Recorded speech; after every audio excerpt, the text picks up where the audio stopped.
नमस्कार, आपण पाहताय कोकण नाव. मी निलेश जोशी.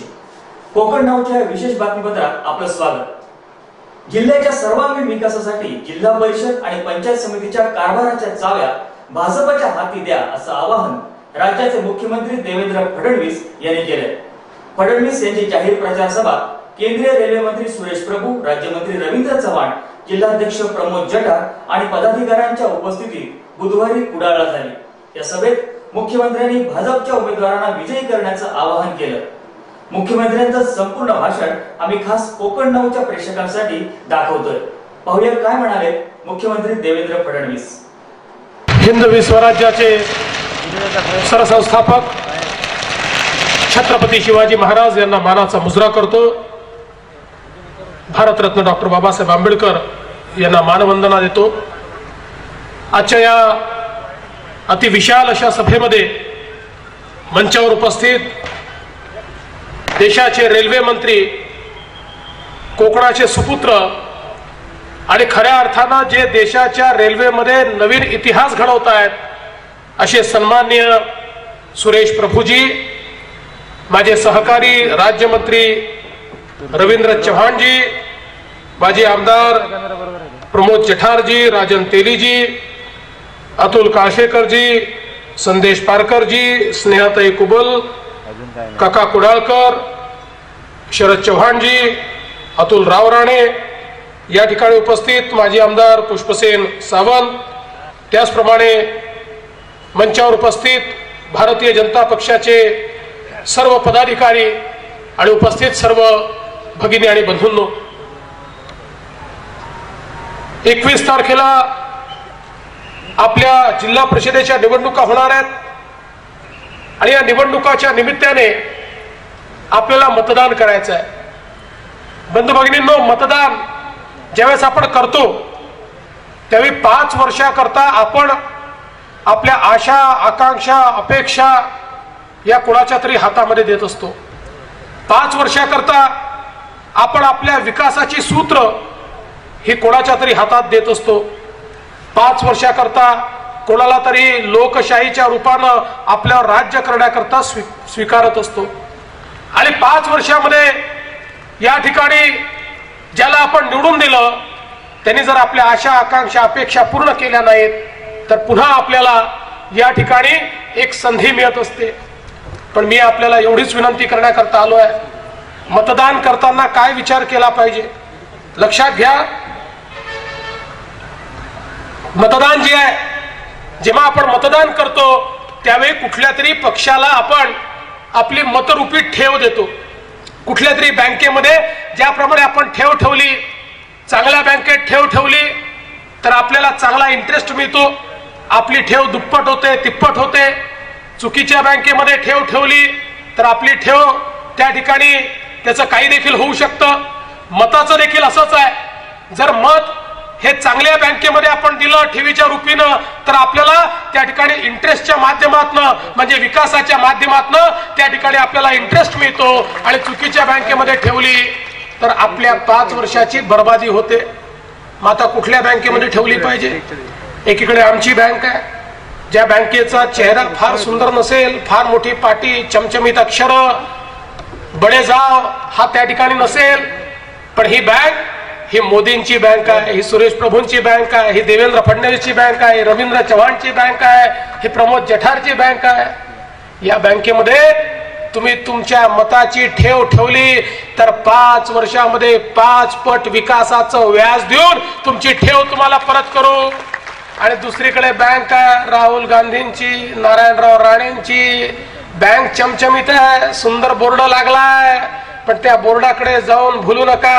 आतमध्ये गेलात बँकेची दिवाळखोरी निघाली आहे. त्या बँकेमध्ये ठेव ठेवली, व्याज तर सोडाच, ठेव देखील परत मिळणार नाही. तुमची ठेव देखील ती बँक परत घेऊन जाईल, बुडवून टाकेल.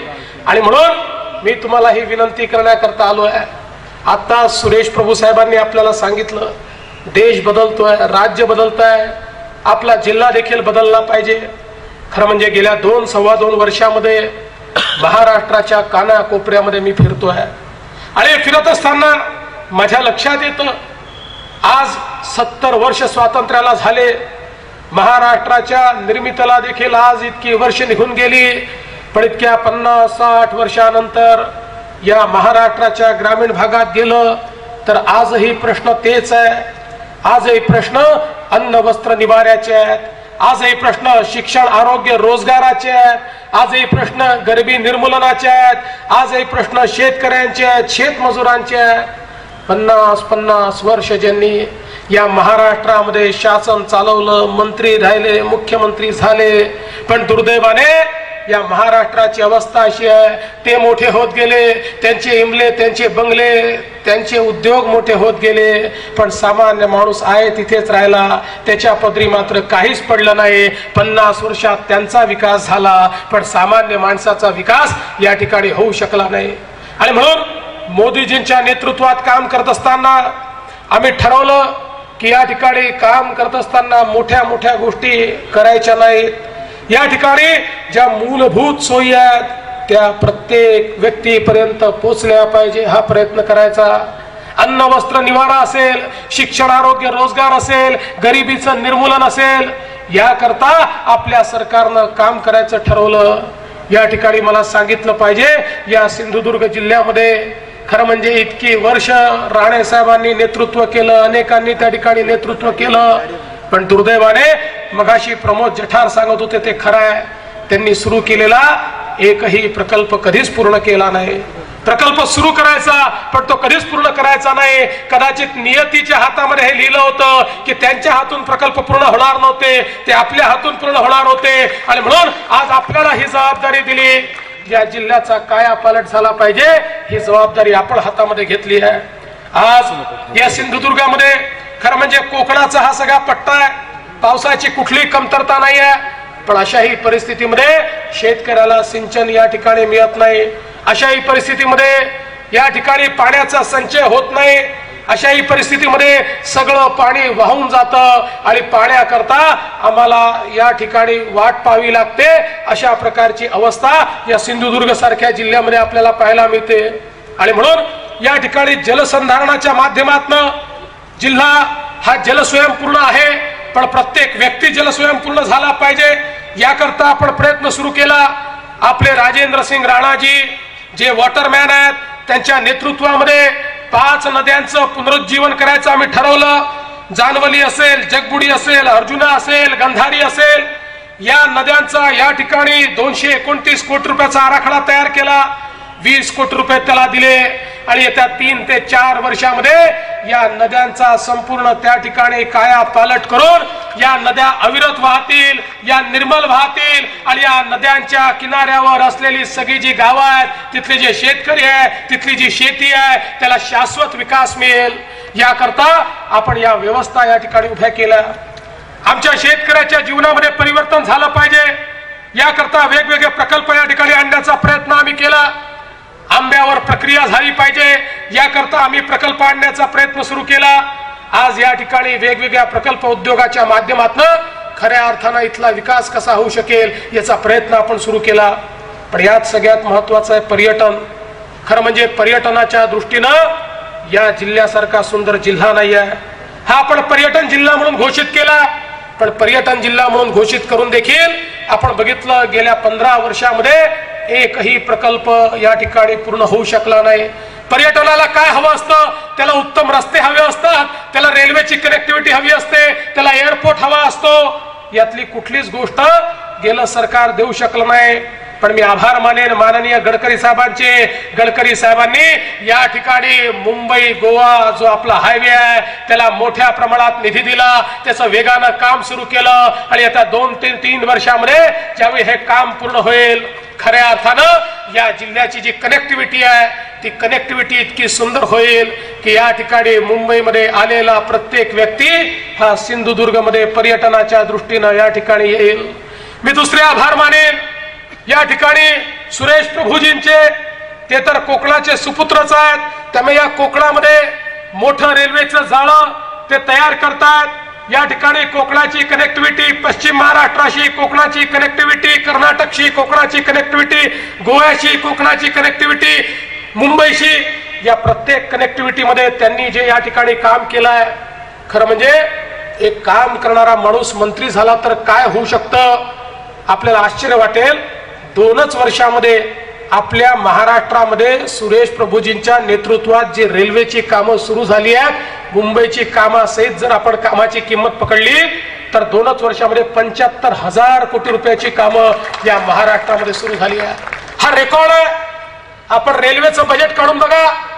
महाराष्ट्राला एवढा पैसा कधी मिळाला नाही. रेल्वेच्या बजेटमध्ये पैसा तर दिलाच, पण प्रभू साहेबांनी संपूर्ण जगभरातले त्यांचे संबंध वापरून जगातल्या ज्या फायनान्शियल इन्स्टिट्यूट्स आहेत त्यांना सांगितलं की आमची रेल्वे आम्ही फायद्यामध्ये चालवू, तुम्ही आम्हाला त्या ठिकाणी फायनान्स करा. सरकारची पैसे देण्याची ताकद कमी आहे. एका वेळी सरकार किती पैसा देईल, आणि म्हणून त्यांनी SPV सारखं एक स्पेशल पर्पज व्हेकल तयार केलं, आमच्या राज्यासोबत करार केला, आणि त्या माध्यमातून आज हजारो कोटी रुपयाची कामं, जी कामं नॉर्मल बजेटमधनं केली असती, पुढची 30 वर्ष झाली नसती, ती सगळी कामं 2 वर्षामध्ये या ठिकाणी सुरू करण्याचं काम हे प्रभू साहेबांनी केलं. तिसरीकडे आपला चिपीचा एअरपोर्ट आहे, ज्या एअरपोर्टच्या संदर्भात इतके वर्ष केवळ सांगितलं गेलं. मी आपल्याला या ठिकाणी विश्वास देतो, याच 2017च्या मध्यान्हीला हा चिपीचा एअरपोर्ट आम्ही सुरू करून दाखवू, आणि त्या ठिकाणी निश्चितपणे विमान उतरेल आणि विमान तिथनं टेक ऑफ घेईल. बंधू भगिनींनो, रस्ता झाला, रेल्वे झाली आणि एअरपोर्ट झालं तर सिंधुदुर्गाला कोणीच या ठिकाणी थांबवू शकत नाही. पर्यटनाच्या दृष्टीनं खऱ्या अर्थानं आमचा जो सिंधुदुर्गचा किल्ला आहे हा भारताची शान आहे. महाराजांनी या आपल्या तटांचं रक्षण करण्याकरता इतके द्रष्टे ते होते, त्यांना माहिती होतं या देशामध्ये जे जे रस्त्याने आक्रमण करत आले त्या सगळ्यांना खैबर खिंडीत आपण गाठलं आणि प्रत्येकाला पराभूत केलं. पण या देशावर आक्रमण ते येतील आणि आक्रमण करून या देशावर कब्जा करतील तर ते समुद्राच्या मार्गानंच करतील, आणि म्हणून त्या ठिकाणी समुद्राचं रक्षण करण्याकरता महाराजांनी मोठी रचना केली. आणि सिंधुदुर्ग सारखा आमचा किल्ला असेल की ज्या किल्ल्याच्या माध्यमातून या ठिकाणी आपल्या तटाचं रक्षण करण्याचं काम महाराजांनी केलं. अतिशय सुंदर असलेला हा सिंधुदुर्ग किल्ला, पण या किल्ल्याचं देखील संवर्धन होत नव्हतं. आज या ठिकाणी जवळजवळ 650 कोटी रुपयाचा सिंधुदुर्ग किल्ल्याचा संपूर्ण आराखडा हा मी मंजूर केला. त्यातला MTDCचा भाग हा MTDCच्या माध्यमातून आम्ही काम सुरू करतोय, काही काम ASIच्या माध्यमातून सुरू करतोय, आणि त्या माध्यमातून हा किल्ला त्याचं सेंटर, आणि त्या माध्यमातून इथलं जे पर्यटनाचं न्यूक्लियस आहे, पर्यटनाला न्यूक्लियस लागतं, ते न्यूक्लियस बनण्याचं काम हे सिंधुदुर्गचा किल्ला या ठिकाणी करेल. त्यासोबत दुसरं आम्ही या ठिकाणी काम सुरू केलं. खरंय, माननीय नारायणराव राणे यांनी या ठिकाणी सी वर्ल्ड झालं पाहिजे अशा प्रकारची घोषणा केली. किती वर्ष मंत्री होते ते? 15 वर्ष त्यांचं सरकार होतं. 15 वर्ष सरकारमध्ये राहिल्यानंतर 1 इंच जमीन देखील त्याच्याकरता ते घेऊ शकले नाही. आणि आता ते सांगतात मी सी वर्ल्ड आणलं होतं, हे उशीर करतायत. नारायणराव मला दाखवा, इंचभर तरी जमीन तुम्ही घेतली का? त्या ठिकाणी 1 तरी पैसा तुम्ही दिला का सी वर्ल्ड मध्ये? त्या ठिकाणी केवळ घोषणा करण्यापुरतं तुमचं काम मर्यादित होतं. आम्ही त्याच्यामध्ये प्रॅक्टिकल निर्णय घेतला. हजारो एकर जमीन त्या ठिकाणी तुम्ही आरक्षणाखाली दाखवून दिली. सामान्य शेतकरी घाबरला. आज या ठिकाणी जमीन गेल्यानंतर मी काय करेन अशा प्रकारचा प्रश्न त्याच्या समोर आला. आणि खऱ्या अर्थानं आम्ही जेव्हा अभ्यास केला, जगातल्या चांगल्यात चांगलं सी वर्ल्ड हे 150 एकर 200 एकर 300 एकर मध्ये त्या ठिकाणी होतं. आणि 600 700 1000 एकर जागा या ठिकाणी सर्वत्र भयाचं वातावरण. आम्ही ठरवलं एवढ्या जागेची आवश्यकताच नाही आहे, जेवढ्या जागेची आवश्यकता आहे तेवढीच जागा आम्ही अधिग्रहित करू, बाकी जागा आम्ही सोडून दिली. अधिग्रहणाकरता पूर्ण पैसा त्या ठिकाणी दिला. आणि एवढंच नाही तर या ठिकाणी लोक त्याची मोजणीच करू देत नव्हते, कारण लोकांच्या मनात विश्वास नव्हता. तो विश्वास तयार करून आता जवळजवळ त्याची मोजणी आम्ही पूर्ण केली आहे, त्याला पैसा आम्ही दिलेला आहे. आणि एकदा ती जमीन ताब्यामध्ये आल्यानंतर या ठिकाणी सी वर्ल्डची निर्मिती करू. एकीकडे सिंधुदुर्गचा किल्ला आणि दुसरीकडे सी वर्ल्ड, अशा प्रकारचे 2 न्यूक्लियस मिळाल्यानंतर खऱ्या अर्थानं मी आपल्याला सांगतो, कोणी गोव्याला जायचा विचार करणार नाही. लोक सिंधुदुर्गला याचा विचार करतील, लोक रत्नागिरीला याचा विचार करतील. अशा प्रकारचं या ठिकाणी पर्यटनाचं काम आपण सुरू करतोय. स्वदेश दर्शन योजनेच्या अंतर्गत 82 कोटी रुपयाचा आराखडा मंजूर केलाय.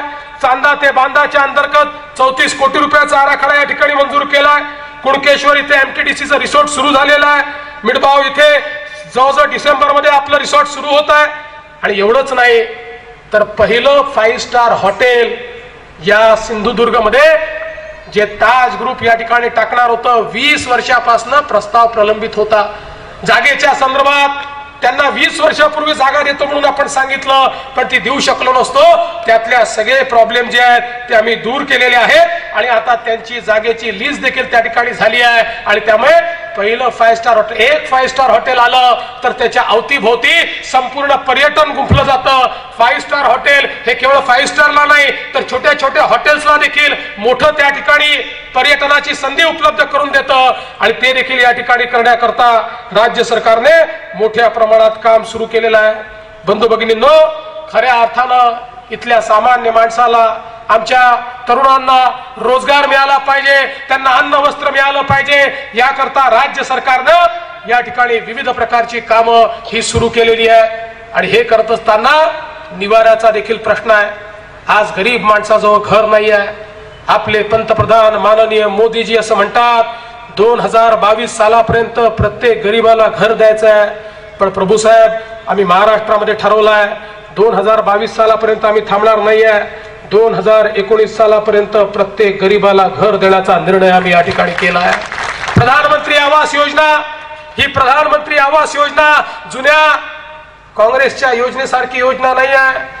जुनी इंदिरा आवास योजना होती. इंदिरा आवास योजनेमध्ये 10 घरं यायचे, मग पंचायत समितीचा सभापती चेहरा पाहून 5 घरं वाटायचा.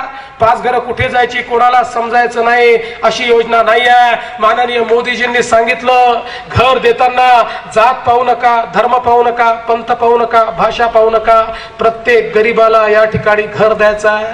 आणि जुन्या योजना कशा होत्या? जुन्या योजना या बीपीएलच्या यादीवर होत्या. गावगावची बीपीएलची यादी कशी आहे? गावच्या शेठजीचं नाव त्याच्यामध्ये आहे, पण गरीबाचं नाव त्या यादीमध्ये नाही आहे. आणि म्हणून आम्ही सांगितलं बीपीएलच्या यादीच्या भरोशावर नाही. केंद्र सरकारने सांगितलं एससीसीची जी गरिबांची यादी आहे त्या यादीतल्या सगळ्या लाभार्थींना या ठिकाणी घर देण्याचं काम हे प्रधानमंत्री आवास योजनेच्या अंतर्गत होणार आहे. आणि बंधू भगिनींनो, हे घर देत असताना एखाद्या गरीबाजवळ जर प्लॉट नसेल, पट्टा नसेल, तर त्या गरीबाने घर बांधायचं कुठे? तुम्ही पैसा दिला तर तो काय हवेत घर बांधू शकत नाही. मग राज्य सरकारने पंडित दीनदयाल उपाध्याय योजना तयार केली आणि या योजनेच्या अंतर्गत जर प्लॉट नसेल तर प्लॉट घेण्याकरता सरकार 50,000 रुपये देईल आणि घर बांधण्याकरता 1.5 लाख रुपये देईल. अशा प्रकारची व्यवस्था ही या ठिकाणी आपण केलेली आहे. 2019 सालापर्यंत प्रत्येक गरीबाला घर द्यायचं आहे आणि त्या माध्यमातून या ठिकाणी अन्न वस्त्र निवाऱ्याची सोय ही राज्य सरकारच्या वतीनं आपल्याला करायची आहे. बंधू भगिनींनो, अन्न वस्त्र निवाऱ्यासोबत शिक्षण, आरोग्य आणि रोजगार हे देखील महत्वाचं आहे. रोजगाराच्या संधी आम्ही काय देतो मी तुम्हाला सांगितलं, पण शिक्षणाच्या क्षेत्रामध्ये महाराष्ट्राची अवस्था अशी होती, ज्यावेळी आम्ही सत्तेमध्ये आलो प्राथमिक शिक्षणामध्ये महाराष्ट्राचा क्रमांक 18वा होता. महाराष्ट्रातल्या जिल्हा परिषदेच्या शाळेमधल्या 5वीच्या 60% विद्यार्थ्यांना त्या ठिकाणी तिसरीचं पुस्तक वाचता येत नव्हतं. तिसरीच्या 60% विद्यार्थ्यांना पहिलीचं पुस्तक वाचता येत नव्हतं. बेरीज वजाबाकी येत नव्हती, भागाकार गुणाकार येत नव्हता. अशा प्रकारची अवस्था होती. आम्ही प्रगत शैक्षणिक महाराष्ट्र अभियान हातामध्ये घेतलं. 25,000 शाळा डिजिटल केल्या, 17,000 शाळा प्रगत केल्या. त्याचा परिणाम असा झाला 17,000 शाळांचं लर्निंग आउटकम 100% झालं आणि 100% लर्निंग आउटकम 17,000 शाळांचं झाल्यामुळे 18व्या क्रमांकावर असलेला महाराष्ट्र हा देशामध्ये 3ऱ्या क्रमांकावर केवळ 2च वर्षामध्ये या ठिकाणी आला. आणि बंधू भगिनींनो, खऱ्या अर्थानं शिक्षणामध्ये आमूलाग्र बदल केला तर काय होतं? पूर्वी जिल्हा परिषदेच्या शाळेतनं आपल्या मुलाची टीसी काढून खासगी शाळांमध्ये लोक प्रवेश घेत होते.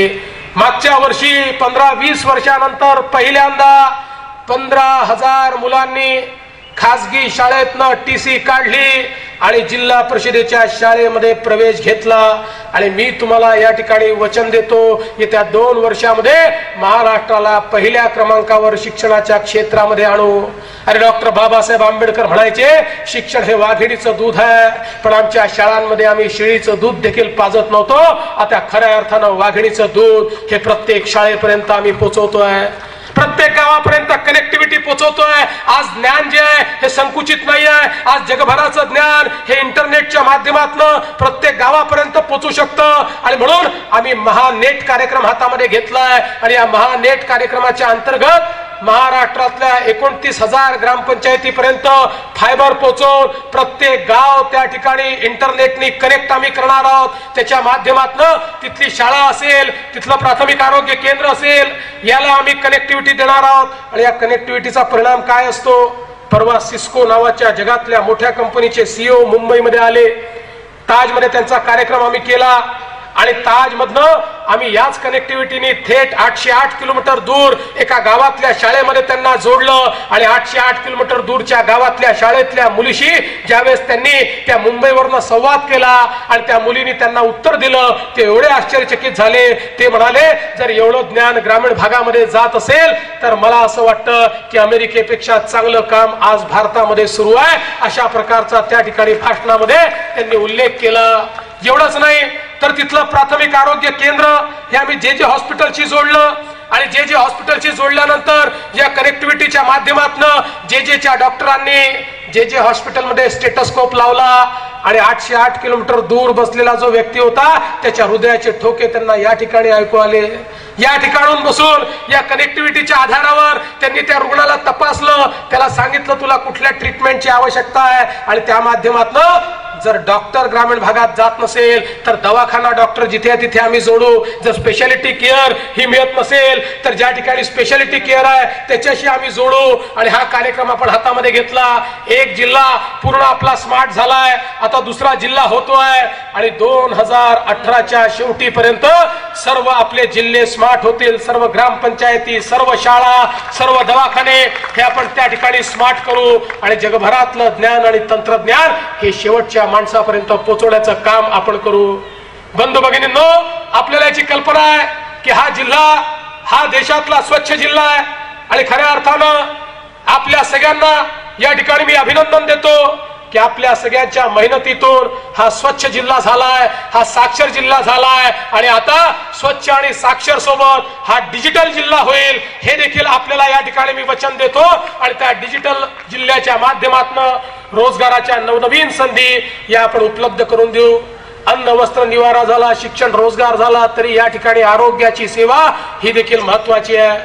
आज आपल्याला माहिती आहे आरोग्याच्या सेवेमध्ये खूप पैसा लागतो. गरीबाच्या घरी हार्टचा प्रॉब्लेम झाला तर तो विचार करतो मरून गेलेलं बरं आहे, लाख लाख रुपये कोण या ठिकाणी खर्च करेल. सर्वप्रथम मी केंद्र सरकारचे आभार मानतो.